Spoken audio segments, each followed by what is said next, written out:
everyone, this is Gail with Traders Help Desk, and I wanted to go over the patterns that we're seeing on the higher time frames because it's really affecting the lower time frames. And you can see here that the Aussie dollar on the daily chart is overextended on the stochastics, but the weekly is overextended to the short side. I do think it's going to test this ATR, which is right about 77.88. Or we can have what's called time decay, and that means that we just stay within a range right here on the daily chart, and that gives it time to come down on the stochastics. Then over on the euro yen, you can see that we're heading up to the congestion dot. And you can also see that the stochastics is overextended. The weekly chart with the current formation that we have is going to turn the stochastics up.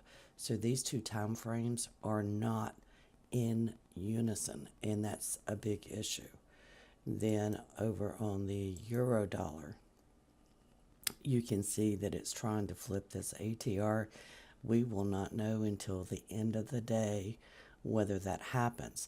But look at the weekly. You're overextended to the short side, and you have a magenta peak, which should push this up to the ATR. Now, when it gets to this congestion dot, if it manages to flip the ATR, get to the congestion dot, we will have a retracement there. But I think the weekly is actually going to play out and retrace back to the ATR. Then if we go and we look at the British pound dollar, you can see that it's tried to flip that ATR this morning, and you can also see that the weekly is overextended. I do think we're going to get a retracement back to this ATR, but this also highlights, for example, this morning we had a signal come in on the 30-minute chart. And when that signal came in, it made a huge push to the downside. And I think the signal came in at like 36. And I just want to highlight the way that I traded it. I took the 32 for 22.25 in risk. And let me see if I can move this over. So you can see that when I entered the market, it was 22.25, and the current price is 42.50. So this is typically what I do when I see that, I don't like the pattern that I'm seeing on a higher time frame.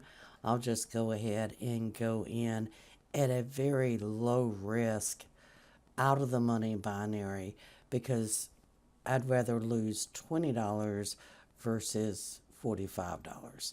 So just a tidbit of information for you there. And I've been doing that pretty much the entire week. On the USD JPY,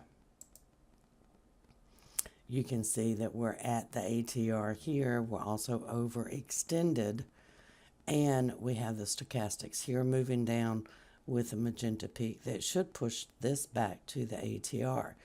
When these higher time frames are fighting against one another, this is the pattern that we see a lot. You know, you're going to get stopped out on the lower time frames because the higher time frames are not in alignment.